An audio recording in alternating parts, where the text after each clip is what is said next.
apa lu? Kenapa harus ada pemeriksaan ANC?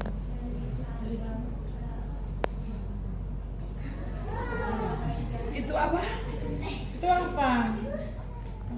Kondisi janin. Bisa memantau kondisi janin. Apa lagi yang lain?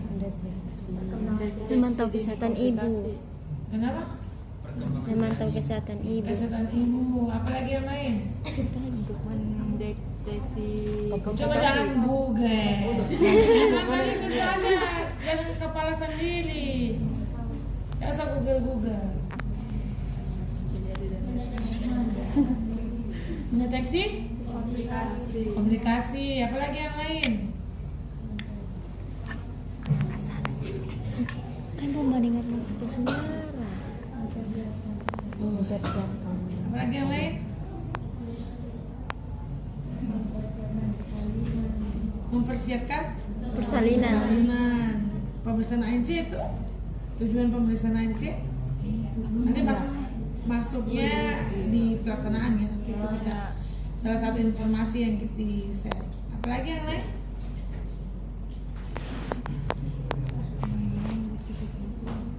Jadi dengan ANC ini kita bisa memastikan kondisi ibu dan janinnya sehat dan sejahtera ya. Jadi jangan cuma janin saja fokusnya karena dia tidak kelihatan. Jadi cuma janin. Ibunya juga penting karena janin tidak bisa hidup tanpa ibunya. Karena dia masih di dalam perut, dia sangat tergantung dengan ibunya. Oke? Nah, jadi ANC ini adalah masa terpanjang dalam periode kehamilan, persalinan dengan postpartum. Berapa lama dia kalau hamil orang? 9 bulan. 10 hari. Kalau nifas 40 hari. 40 hari. Kalau bersalin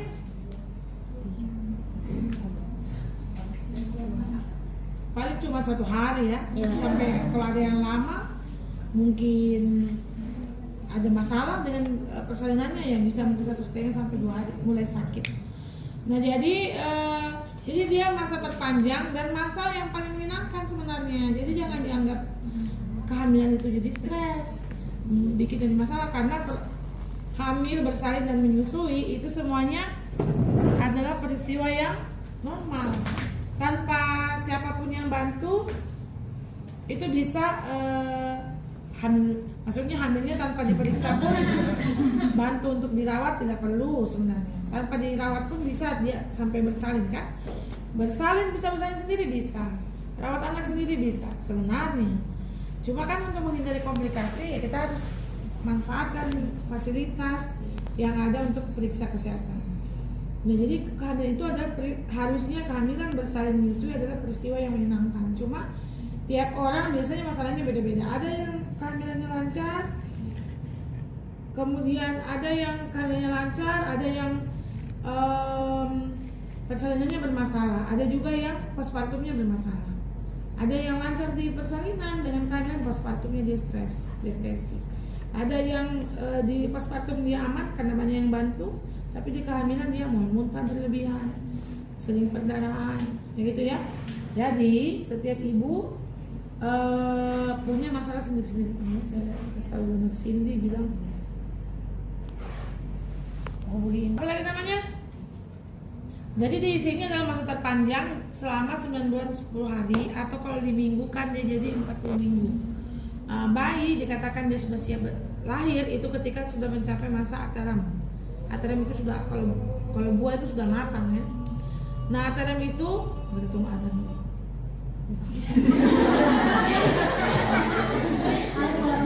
Saya kira masjid sebenarnya soalnya mesti dekat sini menjelaskan ternyata.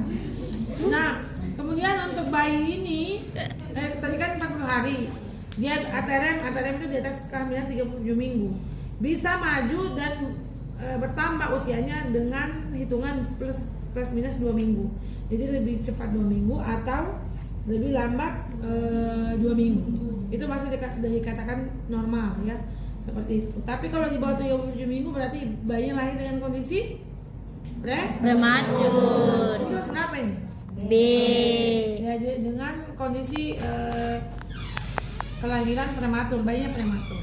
Nah, jadi banyak sekali nanti selama kehamilan 9 bulan ini kita bisa kita bisa konfirmasi ke ibunya, kasih edukasi, berikan informasi ke ibu supaya dia lebih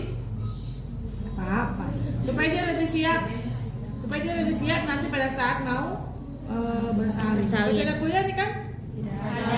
Hah? Jam 2. Oh, jam 2 ya. Oke.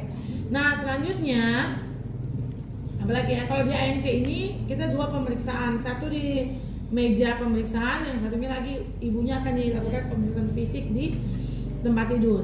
Kalau di meja pemeriksaan itu datang ibu sudah diukur tinggi badan, berat badan. Kenapa tinggi badan dan berat badan? Untuk mengetahui pertama berat badan ibu normal enggak. Kalau dia obesitas, kalau terlalu kurus, target peningkatan berat badannya selama hamil itu akan berbeda. Kalau dia kurus, dia maksimal bisa 18 kilo. Kalau dia obesity, dia hanya bisa sampai 9 kilo, 9 sampai 11, ya. Jadi berbeda-beda. Kalau normal bisa sampai 16 kilo, supaya tidak ada komplikasi nanti. Nah, kalau tinggi badan di bawah 150 akan dicurigai dia CPD, cerebral pelvic disease. Jadi dia bentuk panggulnya kecil, sehingga ketika janin itu besarnya lebih dari 3 kilo, nanti tidak akan bisa lewat. Jadi mungkin akan dianjurkan dari awal disarankan untuk operasi. Ya, karena panggulnya kecil, bayinya besar, jadi tidak bisa lewat di jalan lain. Nah, jadi kalau pengalaman saat kelas 1 dan yang kedua kemarin, saya kasih setelah saya menjelaskan, mereka nanti pakai ini ukur tinggi badan, ada yang ukur berat badan. Jadi silahkan nanti di sini lihat alat ANC-nya, kemudian ukur taksiran persalinan ibu, kemudian ukur lila ya. Sebentar nanti kalian juga bisa, nanti dikasih waktu 15 menit lah buat explore. Nah, kemudian diukur juga, ditanya juga namanya, usianya, pendidikan terakhir, pekerjaannya apa. Misalnya kalau pendidikan ya otomatis kita akan mempengaruhi daya tangkap ibu, informasi yang disampaikan jangan terlalu banyak. Kemudian bahasanya harus lebih sederhana ya. Kemudian kalau yang pengetahuan pendidikannya rendah, untuk usia kalau di bawah 20 tahun sampai di atas 35 tahun berarti ibunya masuk kelompok usia resti. Kalau 20 sampai 35 tahun dia masih tidak risiko tinggi, meskipun masih bisa terjadi komplikasi, tapi dia usia yang aman untuk bereproduksi bagi perempuan 20 sampai 35. Di bawah itu atau di atas itu sudah masuk ke resti ya. Nah, kemudian pekerjaan. Kenapa? Karena ada beberapa pekerjaan yang bisa nanti beresiko meningkatkan masalah pada saat kehamilan. Nah, contohnya saya tadi contohkan ke saya saja. Misalnya kemarin waktu hamil anak kedua, saya itu kita kan kantornya di Kesmas, gedung Kesmas itu ada 3. Kalian belum ada kan di sini? Ada 3. Jadi karena saya sering naik turun, tinggi tangannya kan tinggi ya di Kesmas itu. Jadi saya sering mengalami kontraksi, perut saya tegang terus. Jadi sedikit-sedikit kram, maksudnya dia kontraksi. Setelah saya pulang mau cuti, sudah istirahat, itu kontraksinya berkurang sampai hilang. Nah, jadi pekerjaan aktivitas atau pekerjaan ibu itu bisa mempengaruhi kondisinya nanti. Jadi kita bisa modifikasi, jangan terlalu sering naik turun. Kalau untuk yang placenta previa bahkan nggak boleh kemana-mana, harus bed rest. Terlalu capek, akhirnya dia pendarahan, placentanya di letaknya di dekat jalan lahir. Pasti intervensinya dia harus bed rest total, tidak boleh untuk beraktivitas yang banyak. Karena dia goyang sedikit saja pendarahan. Ya, apalagi kalau placenta previa totalis. Seperti itu. Jadi pekerjaan mempengaruhi, itu harus tahu. Terus pengalaman bersalin sebelumnya, apakah ibu pernah ada penyulit saat bersalin, saat hamil ada hipertensi misalnya. Kemudian ada apa lagi kalau hamil yang mempengaruhi? Bisa terulang. Persalinan prematur bisa. Kalau ibunya terlalu kurus. Kemarin yang di kasus saya yang naiknya terlalu sedikit 3 kilo untuk bayinya sudah 5 bulan, itu kasus nyata ya. Jadi dulu saya tuh praktek di Jakarta dulu di daerah Pasar Minggu, ada ibu-ibu dia lagi hamil, terus anak sebelumnya dia prematur, usia berapa belum sampai 37 minggu sudah prematur karena ibunya terlalu kurus. Jadi 28 kilo itu nyata. Nah, akhirnya setelah saya kasih intervensi naik 10 kilo dalam 1 bulan ibunya. Habis itu dia sudah takut, enggak apa-apa ini kenaikan saya seperti ini, jangan sampai apa lagi namanya, ada apa-apa nanti ke saya dan ke janin, karena naiknya signifikan. Karena ibunya memang terlalu kecil, jadi kalau terlalu malnutrisi bisa meningkatkan risiko persalinan prematur begitu. Jadi ini yang kurang nafsu makan. Terus yang makan tapi tidak sehat juga bisa beresiko.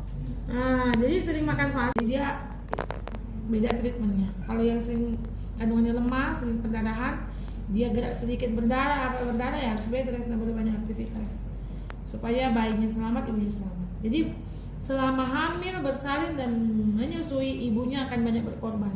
Dia harus berbagi segala hal di tubuhnya, mulai dari sel darah, nutrisi, oksigen, kemudian tulang. Makanya banyak dulu ibu zaman dulu orang perempuan setelah menopause yang banyak anak dia cepat osteoporosis. Kenapa? Dia tak minum kalsium selama hamil. Jadi tulangnya semua diserap sama anaknya, ibunya tidak tersisa. Jadi gampang osteoporosis. Atau setelah punya banyak anak setelah bersalin, giginya gampang karies, gampang berlubang. Itu ciri-ciri kekurangan kalsium karena waktu hamil tidak minum vitamin untuk menambah kalsium. Setelah bersalin pun biasanya tetap dikasih asupan untuk menguatkan tulang, menambah asupan kalsium supaya tulang kita juga tetap reproduksi, begitu bereproduksi. Ya, jadi semuanya kita bagi dengan anak kita. Baru setelah bersalin lagi dia lahir karena tidak tahu dia mau apa, kan dia bisa bicara kan. Mau tanya dia nangis karena apa, nggak tahu. Dia kan nggak bisa ngomong. Itu lagi yang bikin stres. Kenapa ini? Belum lagi omongan orang karena ASI sedikit lah, kemudian tidak ada yang kamu tidak bisa jaga anak lah, ya itu yang bikin ibunya jadi lebih stres. Jadi makanya pengorbanan ibu, makanya ibu kalau dalam agama Islam kan dijamin salah satu jihadnya adalah dengan mengandung ya, karena memang berat. Jadi kalau nggak siap hamil, jangan dulu, kasih siap dulu hatinya.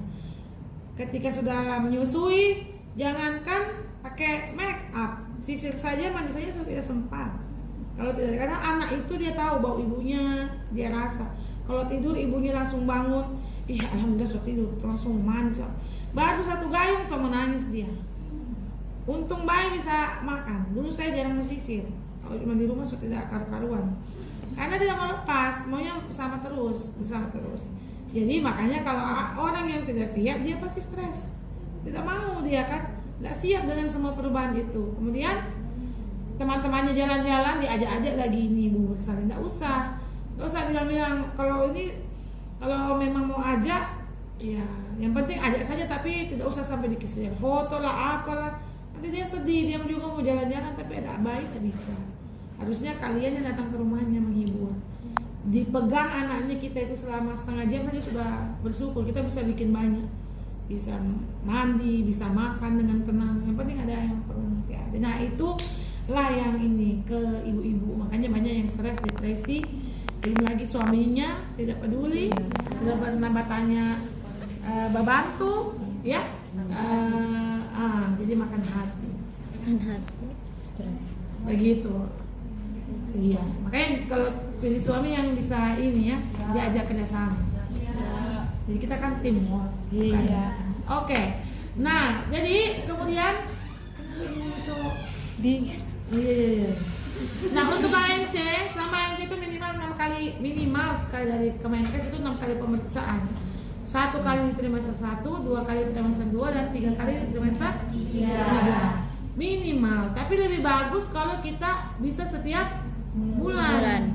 Pergi kemana? Bisa ke puskes, bisa ke dokter, supaya bisa USG, karena mungkin tidak semua puskesmas di Gorontalo ada USG-nya.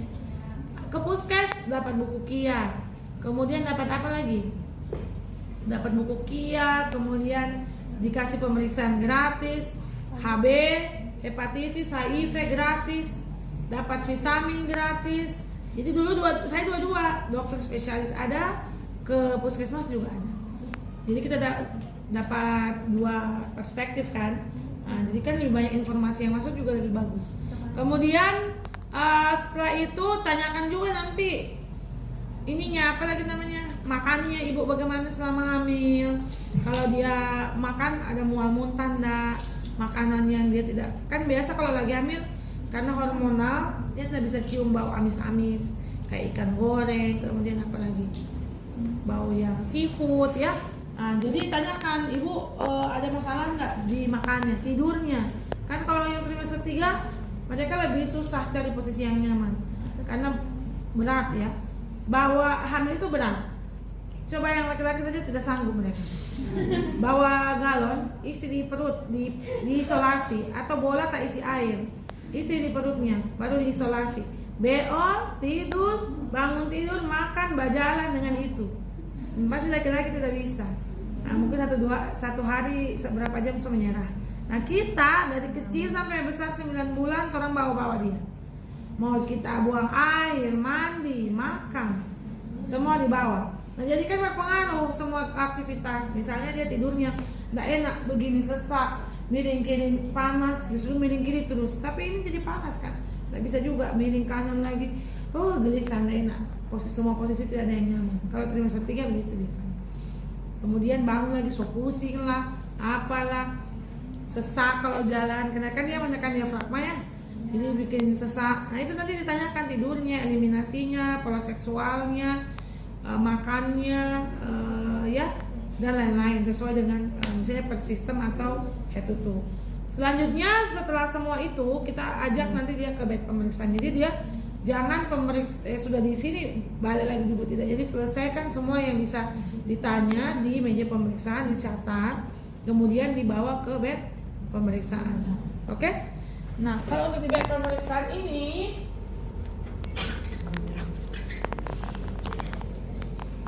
pemeriksaan ini kita lihat dulu ini ibunya ya, sunayanya.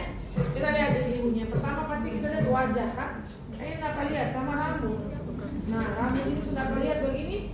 Nah, berarti ibunya ini ada masalah. Ini ada yang cacing lagi dan rambut. Kelas yang tadi berarti. Tapi gimana dia bercacing soal? Ada juga rambut kering, kusam, mulai begini tak rambut. Nah, berarti ibunya kurang merawat rambut. Mungkin sibuk ya, jadi tidak sempat. Nanti dikasih intervensi. Divisif, perawatan diri misalnya, nanti kasih edukasi untuk perawatan rambut. Kemudian ya alat supaya belum tadi habis tes pupil, telinga, kotor tidak, ada sakit dari sinusnya ya. Kalau mata kan tinggal buka ibu. Kemudian di hidung, di mulut, sama di telinga. Setelah itu kita bisa cek ini sudah menelan apakah ada pemeriksaan vitamin atau pemeriksaan pedagogis. Dia juga dilihatnya apakah ada hipertiroid ya. Biasanya ibu hamil ada yang tinggi tiroidnya, jadi dia besar lehernya kayak gondok. Habis itu setelah bersalin kempes, nanti hamil lagi besar lagi. Biasanya itu diikuti dengan peningkatan tekanan darah. Jadi kalau ibu seperti ini habis bersalin, jangan kasih anjurkan untuk KB-nya yang hormonal, harus yang non hormonal karena hormonnya sudah bermasalah ya. Nah, kemudian setelah di leher kita cek lagi ini paru-paru dengan jantung, suaranya bagaimana, apakah sonor, suara jantungnya bagaimana, degup dan sebagainya ya. Oke, setelah itu suruh ibu bernapas baru didengar. Setelah itu kita cek payudara. Buka permisi ibu, saya cek payudaranya ya. Untuk payudara, kalau diizinkan, kalau yang cowok-cowok mungkin tidak dikasih ya. Tapi tanya dulu, jangan sampai langsung buka-buka baju. Oke, untuk payudara cek, diinspeksi apakah ini simetris tidak, bersih tidak. Kemudian lihat ada putingnya menonjol, datar dan masuk ke darah. Kemudian lihat apakah ada perubahan warna, kemerahan atau dan sebagainya, ada benjolan, kita kan bisa lihat juga kalau misalnya ada.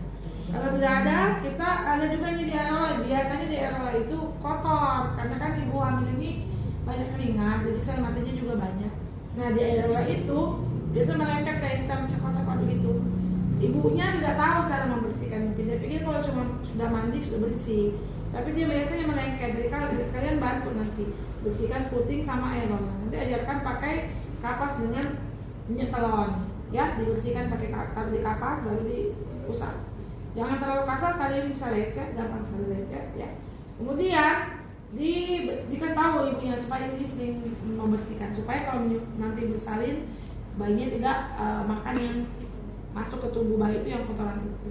Kemudian kita raba, diraba dari ketiak ke bawah, apakah ada benjolan atau tidak, ya, kiri dan kanan pelan-pelan. Sama kita permisi untuk kita pencet putingnya, apakah sudah ada pengeluaran ASI atau tidak. Tapi bukan puting, dia aerola. Aerola kita pencet, bukan diputing. Kalau puting sakit, ya, dipencet untuk lihat apakah ada ASI atau tidak. Seperti itu. Karena biasanya ibu hamil sudah ada produksi ASI. Nah, selanjutnya kita ke perut. Di perut ini kita cek apakah ada garis tengah sendiri dengan nigra. Kemudian ada seria gravidarum, jadi yang kayak garis-garis di sekitar perut. Karena kalau dia retak-retak ya, jadi dia gatal dan biasanya menimbulkan bekas. Oke, kemudian kita bisa juga dengan bunyi bising usus. Bising usus dengan stetoskop. Selanjutnya kita pemeriksaan Leopold. Leopold itu ada Leopold 1, 2, 3, 4. Nah, untuk Leopold 1, 2, 3 itu menghadap ke ibu. Leopold 4 kita menghadap ke kaki. Berdirinya selalu di sebelah kanan, harusnya sebelah sini ya. Kalau saya di sini ngoni bagaimana? Nah, jadi selalu di sebelah kanan. Leopold 1 tujuannya itu adalah untuk mengetahui tinggi fundus uteri. Jadi rahim itu kan dia seperti balon. Ada puncaknya. Nah, bahasa yang selalu saya pakai itu fundus itu adalah puncak dari rahim.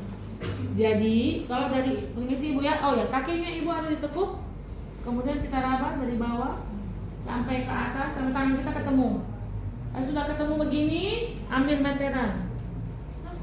meteran kita ukur dari simpisis, titik nolnya di simpisis sampai ke fundus. Kalau tangan kita lepas harus diukur lagi dari bawah.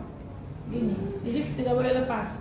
Ambil ini titik meterannya, titik nolnya di simpisis ya, bukan di fundus ya. Kemudian kita ukur, catat. Ini bisa mengetahui usia kehamilan, ya. Kemudian nanti kita sesuaikan dengan HPAT-nya. Kemudian kita juga raba di sini di fundus. Apakah kepala, apakah bokong, ataukah yang lain.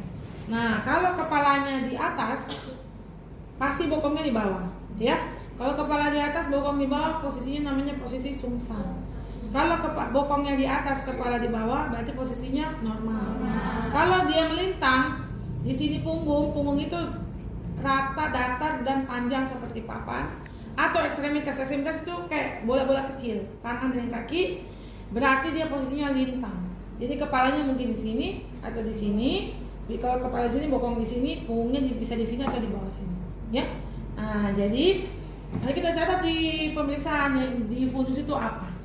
Nah, kemudian apakah kepala bulat keras ataukah bokong bulat tapi dia lembut, ataukah panjang seperti papan, ataukah kosong atau bagian-bagian kecil, ya, itu artinya ekstremitas.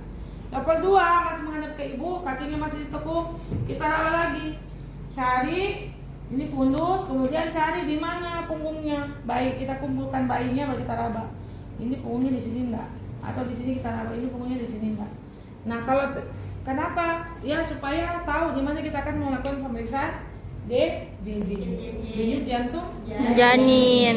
Kenapa di punggung? Karena kan bayi itu kalau di dalam dia begini ya. Jadi dia tangan dan kakinya tertekuk. Jadi dia kayak telungkup, tapi bukan telungkup juga. Nah, kayak begini nih temannya. Nah, begitu ya. Jadi nggak bisa kita bilang mana dadanya, susah dicari karena dia menutupi. Makanya diperiksanya di punggung. Nah, kalau sudah dapat, misalnya kalau dia punggungnya di sebelah kanan, berarti puka, punggung kanan ibu ya. Kalau dia sebelah kiri, berarti puki, punggung kiri. Kenapa? Ya, kalau puki di sini, kalau kanan di sebelah sini. Oke? Selanjutnya apa lagi? Level 3, raba ini, tangan di fundus satunya kita raba di bagian presentasi janin. Apa yang di bagian bawah ini atau presentasi janinnya ini apa? Presentasi itu bagian terbawah. Kalau kepala ya bulat keras, ya. Kalau yang lain kayak tadi di fundus, apakah bokong, apakah punggung, apakah apa. Terus kita kasih goyang dia. Kalau dia masih goyang, berarti belum masuk pintu atas panggul atau PAP. Kalau belum masuk PAP, nggak perlu dilanjutkan ke Leopold 4 karena bayinya belum lahir. Kalau sudah masuk PAP, baru kita lanjut ke Leopold 4. Ciri-cirinya bagaimana kalau masuk PAP? Dikasih goyang dia ada tahanan. Tidak bisa goyangnya luas ya kayak orang bayi yang belum masuk PAP. Nah, jadi Raba sampai di fundus, raba di sini, ini kepala misalnya kita kasih goyang-goyang, dia sudah tahanan, berarti dia sudah masuk PAP sedikit. Kita lanjut ya kok, 4 kaki masih ditepuk ya. Kemudian kita menghadap ke kaki, dari atas raba tangan kita. Kalau sudah masuk PAP, otomatis kepalanya ini, kepala janinnya, kita tidak bisa dapat DP puncak kepalanya. Kenapa? Karena dia sudah masuk sebagian di tulang, sehingga tidak mungkin kita bisa raba, kan ada tulang ya. Oke? Nah, jadi ini sudah masuk sebagian, tangan kita tidak akan ketemu, tidak macam tadi fundus. Karena kita bisa rasa puncaknya. Kalau ini mana nih kepala so tidak bisa ketemu. Nah, berarti tidak ketemu, sebagiannya sudah masuk. Nanti pakai sistem, kita ukur pakai sistem penerimaan. Seberapa jauh bagian terbawah janin sudah masuk ke PAP. Pakai 5 jari ya. Kalau 5 begini yang teraba di atas simfisis, berarti dia belum masuk PAP. Kalau 4 yang teraba, 4 bagian terbawah janin, saya kepala, yang kita raba di abdomen cuma 4 jari kepalanya tersebut, kepala janinnya, 1/5 bagiannya sudah masuk PAP, 4/5 nya belum. Nah, semakin hari usia janin kehamilan itu kan semakin tua, otomatis dia kan semakin turun. Jadi mungkin nanti kita datang lagi mungkin 1 minggu kemudian kepalanya turun lagi, soalnya bersalin ya. Kepalanya sudah masuk 2/3, yang kita raba di atas tinggal 2/5, yang diraba itu 3/5. Jadi pakai teknik penerimaan, sekali lagi, yang kita raba adalah bagian presentasi janinnya. Misalnya kepala ya, yang masih bisa diraba di atas abdomen ibu. Nah, kalau kita raba 4/5, tinggal 4 jari yang bisa kita raba ini, berarti 1/5 bagian dari kepala janinnya sudah masuk PAP. 4/5 nya belum masuk, karena kita masih bisa raba. Kalau dia sudah semakin turun, 2/5 nya masuk, tinggal 3, berarti 3/5 nya belum masuk PAP. Jadi kita terus nanti sampai masuk semua. Karena dia kan mulai ya, seperti itu. Setelah level 4, kaki ibu diluruskan, kita memeriksa denyut jantung. Denyut jantung ini pakai 2 ya, bisa pakai lenek, ini yang manual atau pakai Doppler yang gampang. Untuk yang manual, misal punggungnya di sebelah kiri, tempelin di lenek di punggung tadi. Cari di mana ya suara yang paling jelas. Kalau ini kurang terdengar, geser lagi, geser sampai kita dengar yang paling jelas. Tangan ini tidak boleh dipegang ya, jadi cuma tempel begini. Tangan yang ini pegang ibu, tangan yang ibu yang di sini. Kita raba nadinya, dengarkan, bandingkan. Apakah yang kita raba ini sama nggak yang kita dengar? Kalau sama, berarti salah posisi leneknya. Karena yang kita dengar adalah denyut jantung ibu, bukan denyut jantung janin. Denyut jantung janin 2 kali lebih cepat dari ibu ya. Jadi kita tempel lagi. Saya geser ya, jangan terlalu tindis keras ini ya, berbahaya. Jadi jangan pakai perasaan. Baru ini tangan ya, ini tangannya si ibu ini kenapa? Sudah terangkat ini. Nah, diraba begini kan? Pas sudah dapat, oh ini nadinya denyut jantung janin nih yang kita dengar, berarti bukan denyut jantung ibu. Lepas tangan kita, baru ukur selama 1 menit. Jadi pada saat menghitung tidak boleh pegang tangan ibu, karena nanti kamu bingung yang mana mau dihitung, yang diraba apa yang didengar. Paham? Kakinya ibu lurus, kalau leopard ditekuk. Paham ya? Selanjutnya ke perineum. Perineum ini kita tanyakan, kita lihat dulu inspeksi. Apakah ada jaringan parut, adakah misalnya tumor atau masalah di perineumnya kayak ada varises. Kalau ada varises pada vagina, itu berbahaya kalau dia robek pembuluh darahnya, karena dia akan perdarahan, susah untuk dihentikan karena pembuluh darahnya sudah kaku. Kemudian ada kutil misalnya, ada penyakit IMS. Kemudian ada perdarahan atau ada keputihan. Perdarahannya ditanya berapa banyak, sudah sejak kapan. Kalau keputihannya, ciri-ciri keputihannya bagaimana? Apakah bening, putih, kuning, atau kehijauan, gatal, disertai rasa panas, berarti dia sudah infeksi. Itu bisa meningkatkan resiko ketuban persalinan ini atau persalinan prematur. Ya. Kemudian cek juga apakah ada hemoroid. Karena apa? Kalau semakin parah hemoroidnya, ketika mengadaan akan bertambah parah hemoroidnya.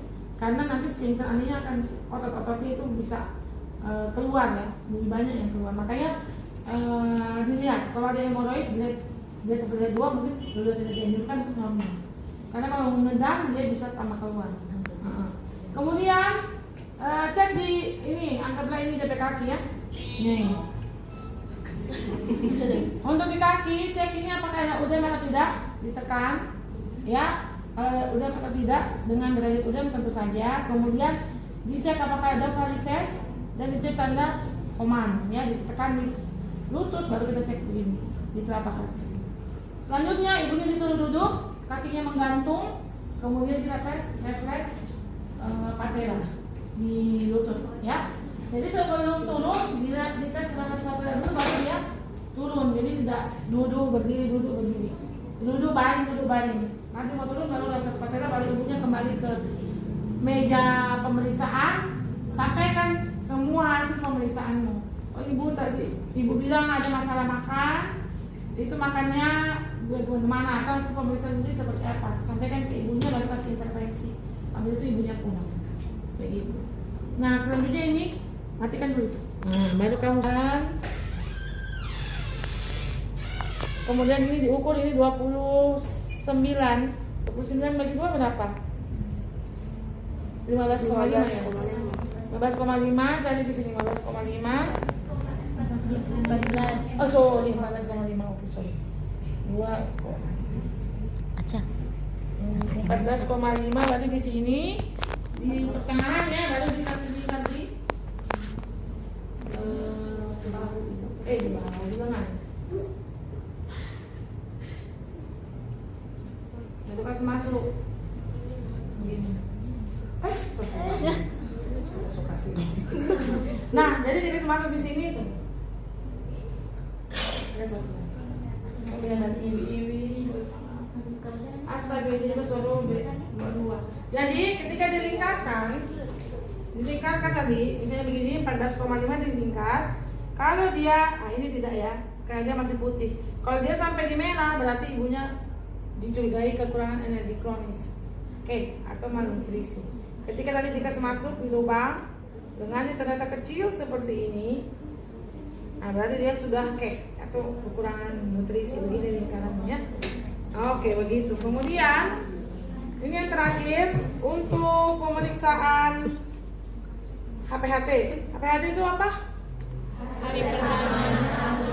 Hari pertama, hari terakhir. Misalnya saya pertama kali haid 15 September, selesainya tanggal 21 September.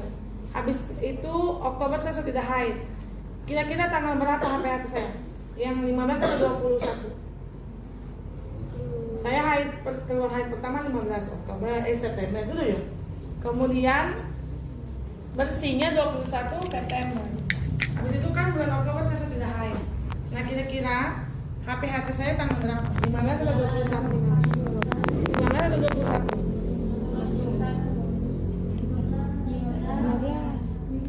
HPHT-nya tanggal 15. Hari pertama haid terakhir. Jadi saya tidak ada haid lagi setelah itu. Tapi hari pertama keluar haid kita ada tanggal 15. Ya. Jadi di sini nanti bisa dilihat ada hari pertama haid terakhir, misalnya tanggal 5 April ya. Tahun ini. Terus ada nanti panahnya perkiraan persalinannya kapan. Jadi kalau 5 April saya akan bersalin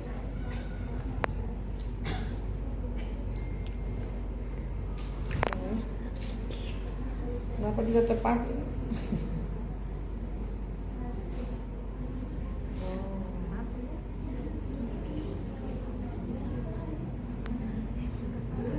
Tunggu. Ya. Atau 15 September tadi ya. 15 September. Kemudian hari persalinan. Ya, persalinan. 15 September. Persalinan di sini ada langsung taksiran saya mau bersalin kapan? Tanggal 22 Juni 2026. Kayak gitu. Jadi cuma lihat di sini. Di sini HPHT-nya, di sini taksiran persalinan. Oke, sebentar nanti kalian lihat nih. Ada yang mau ditanya sampai di sini? Gampang kan? Ada yang mau ditanya?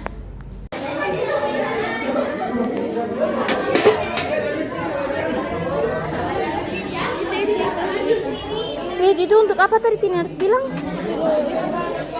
DP apa? Oh, ini di mana? Di pala-pala. Di buku-buku poli ya. Oh, di buku-buku. Oh, mau ini di buku-buku itu, mau ini di buku-buku. Bagaimana? Bagaimana? Nah, dulu baru Oh. kita ganti. Iya, coba. Dulu di situ mah. Oh, bagaimana? Di supaya nanti kita ganti. Begini, Jo, baru begini.